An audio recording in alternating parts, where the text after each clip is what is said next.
Hello दोस्तों, राधे कृष्णा। आज फिर मैं एक नई जानकारी के साथ आई हूँ। बोगनवेलिया, ये बहुत ही अच्छा और सुंदर फूल है। इसके फूल आपने सड़कों पर देखे होंगे, किनारों पर, सड़के के किनारों पर देखे होंगे, घरों में देखे होंगे और बहुत इजी से इसका फूल 15 से 20 दिन तक लगा रहता है। और बोगनवेलिया गर्मियों का फूल है, यूँ कहूँ तो गर्मियों का गुलाब। ये बहुत सारे रंगों में खिलता है। 20 से 25 दिन तक इसका फूल रहता है। कई लोगों को शिकायत होती है कि हमारे पौधे में फूल नहीं आते, पत्ते ही पत्ते लगे रहते। देखो, मेरे पौधे में पत्ते तो बहुत कम नज़र आ रहे हैं, आपको फूल ही फूल नज़र आ रहे हैं। ऐसा करने के लिए आपको क्या करना है? सबसे पहले तो इसका ध्यान रखना है कि इसको कैसे वातावरण में, कैसे गमले में, कैसे मिट्टी में रखना है, क्या करना है। इसके लिए सबसे पहले बात हम करते हैं मिट्टी की। 30% मिट्टी, 30% वर्मी कंपोस्ट या पत्तों का, कोई भी काव डंग, जो भी खाद आप डालना चाहते हैं वो, 15% रिवर सैंड, और इसमें नीम खली अवश्य डालें या कोई भी फंगिसाइड का आप यूज करते हैं वो डालें। इसकी मिट्टी एकदम वेल डन होनी चाहिए। ड्रेनेज होल बिल्कुल ध्यान से रख के अच्छा सा खुला रहना चाहिए कि पानी इसमें रुकना नहीं चाहिए, क्योंकि ये बिल्कुल रेगिस्तान का पौधा है और सूखा पसंद करता है। और कम से कम इसको 8 से 10 घंटे की धूप में रखें, ऐसी जगह गार्डन में लगाएं। इसको पानी तब दें जब इसकी मिट्टी सूख जाए। गर्मियों में 2 दिन बाद और सर्दियों में तो हफ्ते के बाद पानी इसमें दें। ये पानी की बात मैं आपको बताऊं तो ये बहुत कम पानी में चलने वाला पौधा है। अगर आपने ज्यादा पानी दिया इस पौधे में तो ये देखो, आपके पौधे में पत्तियां ही पत्तियां आएंगी, फूल नहीं खिलेंगे। और जब भी आपके पौधे में, सर्दियों में वैसे ये डोरोमेंसी में से चला जाता है, 3 से 4 महीने में कम फूल आते हैं और बहुत कलरफुल रंग बिरंगे। एक फूल, एक गमले में भी आप कलम लगा के इसको बहुत सुंदर फूल, फ्लावर्स ले सकते हैं एक ही गमले में। मिट्टी की बात के बाद आती है बात गमले की। गमला कितना बड़ा होना चाहिए? कम से कम 12 इंच से बड़ा गमला तो लेना ही चाहिए। उसके बाद 14-16, आप जितना बड़ा गमला लें। ये मेरा 14 इंची गमला है और इस गमले में बहुत सारे फूल खिले हैं। ये देखो कितने सारे रंग बिरंगे फूल हैं लगा, क्योंकि इसकी रूट बाउंड होने की समस्या है। इसको बेल के रूप में भी लगा सकते हैं आप, और इसको आप कटिंग से बोनसाई के रूप में भी बना सकते हैं। अब बात आती है कैसा क्लाइमेट चाहिए। क्लाइमेट मैंने बताया आपको, कम से कम 8 से 10 आपके गार्डन में घंटे की धूप जहां आती हो आप वहीं इस पौधे को रखें। और ये देखो, मैंने आज इसकी नलाई गुड़ाई की है। और नलाई गुड़ाई जब भी करें आप, मिट्टी देखो कैसी है मेरी, बिल्कुल हल्की मिट्टी है। और इसकी साइडों से मैंने दराती ली है। दराती से जो जड़ें, रूट्स हो जाती हैं, उनको इसे गोलाई में करते हैं तो वो आराम से कट के निकल जाती हैं और ऑक्सीजन आराम से जाने लगती है। समय समय पर इसकी गुड़ाई और खाद, इसको महीने में 2 बार खाद की आवश्यकता होती है। नलाई करने के बाद इसमें आप खाद डालें, वर्मी कंपोस्ट, काव डंक, पत्तियों का, जो मर्जी आप खाद डालें। आजकल तो वो बना बनाया रेडीमेड फूलों का खाद भी आता है। और ये देखो, मैंने जड़ सी इसकी हटा दी है। और बिल्कुल इसकी मिट्टी को 2 दिन अब हम सूखा रखेंगे। थोड़े से इसमें हम खाद के दाने डालेंगे। कौन से डालेंगे? डीएपी के दाने भी डाल देते हैं। सर्दी में डोरमेंसी जाने का समय, उससे पहले इसकी केयर हम थोड़ी सी कर दें। इसको नलाई गुड़ाई करके थोड़ा सा इसको दे दें जड़ इसकी, जिससे कि अभी इस महीने ये फूल देगा। अगले महीने से ठंड जैसे होगी तो इसके फूल कम हो जाएंगे, लेकिन खत्म नहीं होंगे। इसकी प्रूनिंग समय समय पर कर देनी चाहिए हमें, सॉफ्ट प्रूनिंग और हार्ड प्रूनिंग। हार्ड प्रूनिंग जब भी करनी चाहिए जब हम इस पौधे की शेप को किसी अलग दिशा में देना चाहते हो। ये देखो, मैंने 10-12 दाने करके इसके जड़ की दूर से चारों तरफ घुमा के डालना है, क्योंकि अब एक बार इनको खुराक देनी चाहिए। क्योंकि जैसे मदर दूध पिलाने वाली माँ को ज्यादा हम हेल्दी फूड देते हैं, इसी तरह ये बहुत ज्यादा फ्लावरिंग करने वाला पौधा है, इसको भी हेल्दी फूड की जरूरत होती है। महीने में 2 बार इसको खाद की आवश्यकता होती है। खाद आप कोई भी डालें। आजकल जो बना बनाया रेडीमेड फ्लावरिंग का, जैसे इस बोगनवेलिया फूड बना बनाया भी मिलता है। और नहीं तो अलग अलग क्या डालेंगे हम इसमें। इसको कैल्शियम की जरूरत होती है, जिंक की जरूरत होती है, फास्फोरस की जरूरत होती है। और इसी प्रकार इसको खुराक भी ज़्यादा दी जाती है। हम इसको जब भी खुदाई करें वो करें तो इसमें कोई भी बैक्टीरिया होगा, जैसे बारिश का सीजन अभी गया है तो कोई भी बैक्टीरिया होगा तो वो 2 दिन तक सूखा रखेंगे तो वो बैक्टीरिया और फंगस होगा तो वो ख़त्म हो जाएगा। उसके बाद हम इसमें प्रूनिंग करी थी। जहाँ से मैंने हार्ड प्रूनिंग की थी वहाँ देखो छोटी छोटी सी पत्तियाँ 2 ब्रांचें निकल के आए हैं जहाँ से भी मैंने प्रूनिंग की थी, और घना फूल आएगा। आप जिस भी कैंची या कटर से इसकी सॉफ्ट ट्यूनिंग या हार्ड ट्यूनिंग करते हैं तो उस कैंची को अवश्य सैनिटाइज कर लें या एलोवेरा लगा लें, जिससे कि हम एक तरह से पौधों का ऑपरेशन कर रहे हैं कि कोई भी बीमारी इसमें इनको ना लगे। ये देखो मेरे पीले कलर के फूल खिले हुए हैं गुच्छों में और बहुत सुंदर लगे हुए हैं। बाहर की साइड ज़्यादा इसकी शाखाएं गिरी हुई हैं और ये मेरा ऑरेंज और वाइट कलर का है, और इधर उनमें डबल शेड के फूल आते हैं, इनमें अभी फूल आए नहीं हैं। और मैंने ये इस दराती से नलाई की है, क्योंकि दराती से इसके साइड में घुमाते हैं, खुरपे से हम जोर लगाते हैं तो वो उतर। मेरी मिट्टी देखो कितनी सॉफ्ट और वेल ड्रेन है। ड्रेनेज होल मैंने बहुत अच्छे से किए हुए हैं, इसमें पानी रुकना नहीं चाहिए। आप अपनी उंगली से टच करके देखें, देखो कितना सुंदर एक ही पौधे में कई रंग करके बोगनविलिया के फूल लिए हैं और इन्होंने एक बोंजाई का रूप दिया है। और साथ साथ मैं आज अपने बाकी पौधों की भी नलाई गुड़ाई कर रही हूँ, सभी पौधों की। ये देखो मैंने अपने सेम के पौधे की करी, और मेरी मिट्टी देखते हो आप कितनी भुरभुरी है। ऐसा क्यों है? क्योंकि मैं इसमें वर्मी कंपोस्ट का जब भी बनाती हूँ डालती हूँ तो ये डालती हूँ, और जो मेरे पौधों के सूखे पत्तों की खाद बनती है वो मैं नीचे गमले में भर देती हूँ और थोड़ी सी मिट्टी डालती हूँ, उसी से मिट्टी बनती है। इसमें भी मैंने 4-5 दाने डीएपी डाल दिए हैं नलाई करके। अब इसमें पानी हम कल के बाद पानी देंगे हम। ये मेरी सेम का पौधा है और मैंने एक सीढ़ी पे चढ़ाया हुआ है, और ये सीढ़ी पे चढ़कर हम इसकी फलियां तोड़ लेंगे, और बहुत अच्छे फ्लावरिंग इसने करनी शुरू कर दी है सीढ़ी पर से।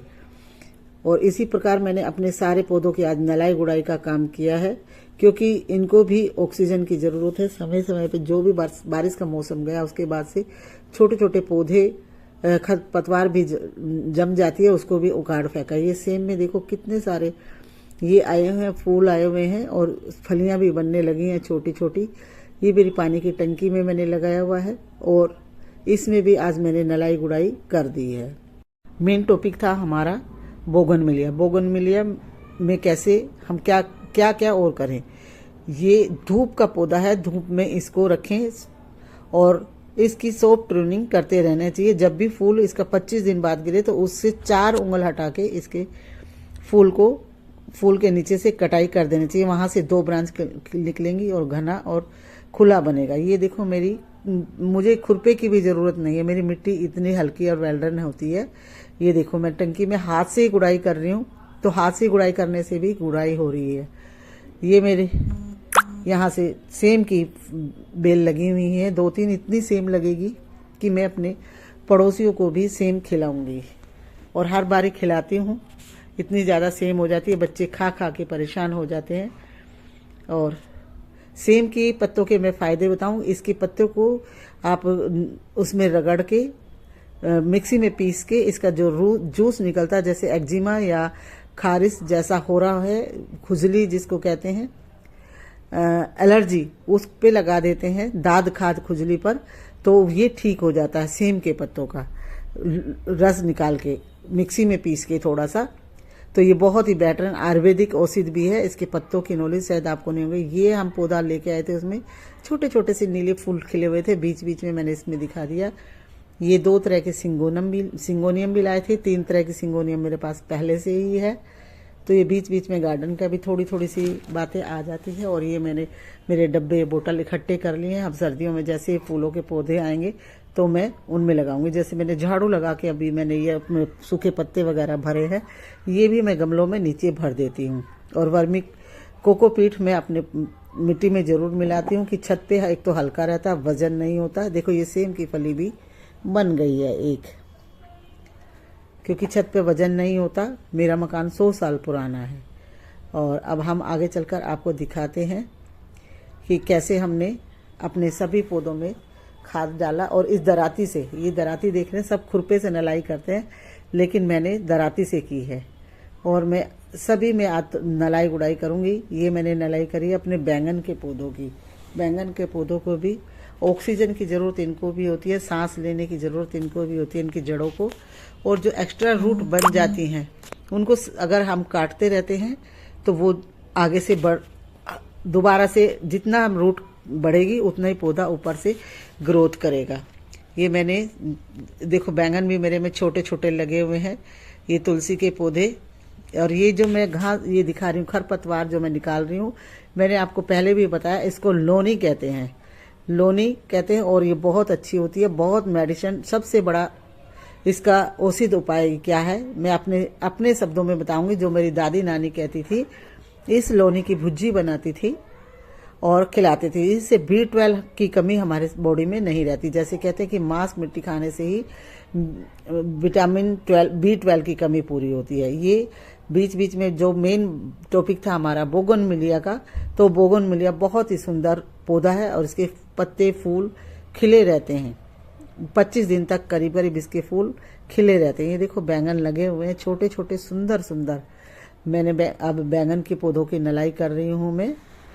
और ये मेरी तुलसी जी लगी हुई है, बहुत सारी तुलसी हो जाती है। मैंने सभी को उठा उठा के एक ही गमले में तुलसी को कर दिया है। और ये B12 के लिए लोनी, इसको मैं अभी आज सब्जी के लिए हार्वेस्ट भी करूँगी। मैंने एक टोकरी में अलग से निकाली हुई है, देखो मैंने डब्बे में इकट्ठी कर ली है। और इसको धो के इसकी भुज्जी बनाऊंगी, प्याज टमाटर डाल के बिल्कुल सूखी। और एक भाप में ये बन भी जाती है, बहुत टेस्टी भी लगती है। इसके पत्ते कच्चे भी खाते हैं तो खट्टे मीठे इसका टेस्ट होता है, थोड़ा थोड़ा सा नमकीन। ये देखो मैं इसमें डाल देती हूँ और इसी में से मैं आज और हार्वेस्ट करूँगी। ये मैंने एक टोकरी जो बास्केट मेरी है, मैंने इसी की बनाई हुई है।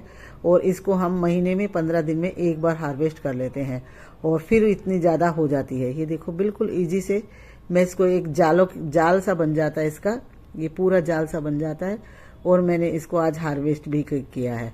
ये आज की मेरी हार्वेस्टिंग भी है। आपकी भाषा में इसको क्या कहते हैं कमेंट कर मुझे अवश्य बताना। और आपके गमलों में भी ये जमी है तो इसको आप उखाड़ कर ना फेंके, एक गमला इसका बना ले। और देखो इसमें छोटे छोटे से पीले फूल आते हैं और इसकी जड़ को ऐसे भी डाल दोगे तो इतनी हेल्दी होती है, 15 दिन तक तो ये बिल्कुल उसमें बनी रहती है। और ये छोटे से छोटा सा पत्ता भी गिर जाता है तो ये पूरा जाल सा बना लेता है अपने पौधों में। तो ये मेरे पौधों से भी मैंने बिल्कुल नलाई गुड़ाई करके अलग कर दिया है। ये मेरा था चाइनीज ऑरेंज का पौधा, इसमें चाइनीज ऑरेंज लगे हुए हैं और फूल भी आया हुआ है। ये तुलसी भी इसी में लग गई, तुलसी भी बहुत ज़्यादा तुलसी मेरे यहाँ होती है, मैं खूब बांटती हूँ आने वाले लोगों को। और हमारे दुकान है एक भाई के बेटे की, तो उसकी दुकान पे मैं थैलियों में लगा के रख देती हूँ, वहाँ से जिस जिसको ज़रूरत होती है वो ले लेते हैं। ये सेम तुलसी बहुत सारी लगी हुई है, सभी में मैंने नलाई की है आज अपने पौधों को। बोगनविलिया में, क्योंकि बोगनविलिया अभी डोरमेंसी में चला जाएगा, पर फिर भी एक बार इसको हेल्दी फूड अभी ठंड शुरू होने से पहले दे देंगे। और ये जो जड़ जड़ सी है इसको हमने निकाल दिया सभी पौधों में से, क्योंकि साइड से काट देंगे तो दराती से अच्छी तरह से हो जाता है। खुरपे से थोड़ा सा मेहनत भी लगती है और गमला टूटने का भी डर रहता है। तो दोस्तों मैंने अभी ये सभी पौधों की आज नलाई गुड़ाई की है। और नलाई गुड़ाई क्यों करना आवश्यक है, जैसे हम सांस लेते हैं तो इनकी भी मिट्टी ऊपर नीचे हो जाती है, तो इनकी जड़ें भी ऑक्सीजन लेती हैं और ये बहुत हेल्दी हो जाते हैं। मेरी मिट्टी देखो कितनी हल्की है, मैं बार बार एक ही बात बता रही हूँ आपको, क्योंकि मेरी मिट्टी देखो मैं हाथ से भी गुड़ाई कर रही हूँ तो हाथ से भी इतनी हल्की मिट्टी है, क्योंकि ज़्यादा मिट्टी मैं डालती नहीं अपने उसमें, केवल पौधे पत्तों का जो खाद सा होता है उसी से मैं अपने नए गमले को नीचे से भर देती हूँ। जब तक गमला उसमें नीचे जाता है तो सबसे अच्छा खाद होता है पत्तियों का। ये मैंने आप हार्वेस्ट भी कर लिया है। अब अगर आप मेरे चैनल पर पहली बार आए हैं तो मेरी वीडियो अच्छी लगे तो लाइक करें, शेयर करें, सब्सक्राइब करें। और अब हम बात करते हैं दूसरी छोटी सी खाद की बात जो रह गई थी। खाद कहाँ से दें? सबसे गार्डनिंग करना तो बहुत आसान है, लेकिन खाद सबसे महंगा जो पड़ता है हमें खाद पड़ता है। लेकिन मैं घर में जो कचरे निकलता है, फ्रूट का, सब्जी का, जो भी कचरा निकलता है, तो मैं इन दोनों ड्राम मैंने बनाए हुए हैं, दोनों ड्रामों में डाल देती हूँ। इन ड्रामों में मैंने नीचे होल किए हुए हैं, होल करके बाल्टी रखी हुई है, बाल्टी में से पानी भर जाता है। और मैंने ये दोनों ड्रामों का आज पानी खाली किया और ये देखो कितना हेल्दी जूस बनाया है मैंने, एक तरह से रूह अफ़ज़ा। जैसे हम रूह अफ़ज़ा पीते हैं, बहुत सारे बावन कितने फल फ्रूट होते हैं, उसमें पत्तियां होती हैं, उसी तरीके से ये जो हमारे खाने में कभी हमने चीकू खाया, संतरा खाया, आम खाया, तोरी खाई, घिया खाया, क्या क्या नहीं होता, ये एक तरह से बिल्कुल रूह अफ़ज़ा, प्योर रूह अफ़ज़ा है। अब इसको हम 20-25 लीटर वाली बाल्टी में भरेंगे और बोगनविलिया में भी देंगे, पर बोगनविलिया में आज हमने खाद डाला नहीं देंगे, ये इतनी बड़ी बाल्टी में भरेंगे और इसमें हम 2 या 3 डब्बे मग इसमें डाल देंगे। और ये पानी में डालते ही देखो पानी का कलर कैसे हो गया है, प्योर रूह अफ़ज़ा है ना, इसीलिए।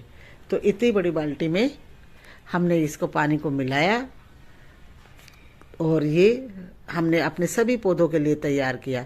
2-2 डब्बे हम सभी पौधों में देंगे, इतना सारा है, पूरे उसमें काम हो जाएगा, क्योंकि 2-2 बाल्टियों में मेरा ये रखा हुआ है और 2 बाल्टियों का मैं निकाल लेती हूँ। महीने में 1 बार या 2 बार मैं ये जूस लिक्विड फर्टिलाइज़र देती हूँ अपने सभी पौधों को, और तभी मेरे पौधे इतनी हेल्दी हैं। जब मैं गमले भरती हूँ केवल 1 बार, तभी वर्मी कंपोस्ट या पत्तों की खाद, जो भी खाद मैं डालती हूँ, काउ डंक डालती हूँ या कुछ भी डालती हूँ, मैं तभी यूज करती हूँ। और ये जो लिक्विड खाद मैंने बनाया है बहुत ही अच्छा है। और जो हम अपने किचन से निकलने हुए वेस्ट को फेंकते हैं, जैसे मैं कभी दाल चावल भी धोती हूँ तो उसका पानी भी, जैसे या तो मैं डायरेक्टली पौधों में डाल देती हूँ, और डायरेक्टली पौधों में नहीं डालती हूँ तो मैं इस ड्रम में ही डाल देती हूँ, जिससे कि वो इकट्ठा होता रहे और हमारा खाद की प्रक्रिया भी जल्दी से बन जाए। दोनों डब्बों में मैंने ये खाद बनाया है। सामने मेरे इलायची के पौधे लगे हुए हैं और सभी पौधों में बस ये लिक्विड खाद मैं महीने में 2 बार डालती हूँ, इसलिए चाहे फ्रूट का हो, सब्जी का हो, फूलों का हो, किसी चीज़ का भी हो। और ये देखो मैं अपने थोड़ा सा हल्का सा गार्डन का व्यू भी दिखा देती हूँ कि कैसे गार्डन में कोलियस लगे हैं, वांडरिंग जू लगी हुई है और सभी पौधे लगे हुए हैं। सामने इलायची के पौधे लगे हुए हैं, बहुत सारे पप्स बने हुए हैं इसमें से भी मैं अब ये पप्स निकालूंगी जिस दिन मुझे टाइम मिलेगा, क्यों अलग अलग बोतलों में मैं कर दूंगी, जिसको चाहिएगा वो ले लेगा। ये देखो मुर्गा कलंगी कितने सुंदर सुंदर कलर की लगी है मेरे पास, गाजरी कलर की है, येलो कलर की है, और मैंने ये सफ़ेदी के डब्बों में लगाया हुआ है। अभी मुझे ये ऑरेंज कलर की है और ये दोनों रेड कलर की हैं, मरजंडा की। ये हम लाए थे, क्या बोलते, ये हम डेंथस के पौधे जो लाए थे, तो डेंथस में सफ़ेद रंग के फूल खिले हुए हैं। और किसी दिन टाइम मिलेगा तो मैं जो सभी वाइट सफ़ेदी के डब्बे हैं जो पेंट के समय से निकलते हैं, तो इनको मैं पेंट भी कर लूँगी और कोई फ्लावर वगैरह बना दूँगी। ये देखो बोगनविलिया की तो मैं जितना भी वो करूँ, तारीफ़ करूँ, तो सभी अपने उसमें बहुत इजी से कम केयर में चलने वाला बोगनविलिया का फूल है। ये थोड़ा थोड़ा बीच में मैंने अपने गार्डन का व्यू डाल दिया है कि कैसे मैंने दीवारों पर भी लगाया हुआ है। ये मैं अब आपको दिखा दूं, जो हमने सलगम और मूली बोई थी उसका आपके सामने रिजल्ट है। ये मैंने इसमें चने उगाए थे तो चने भी ग्रो हो गए हैं, और मेथी सबसे अच्छी मेरी ग्रो हुई है, जल्दी से खाने लायक हो जाएगी मेथी। और 2-3 दिन बाद दूसरे में मेथी बो देंगे, क्योंकि 8 दिन के अंतराल पे बोना चाहिए, जिससे कि हम पहली सब्जी को काटे तो उसमें 8 दिन का डिफरेंट हो। ये चने बिल्कुल अंकुरित होके छोटी छोटी पत्तियां आने लगी है इसमें, और चने का साग बनाएंगे और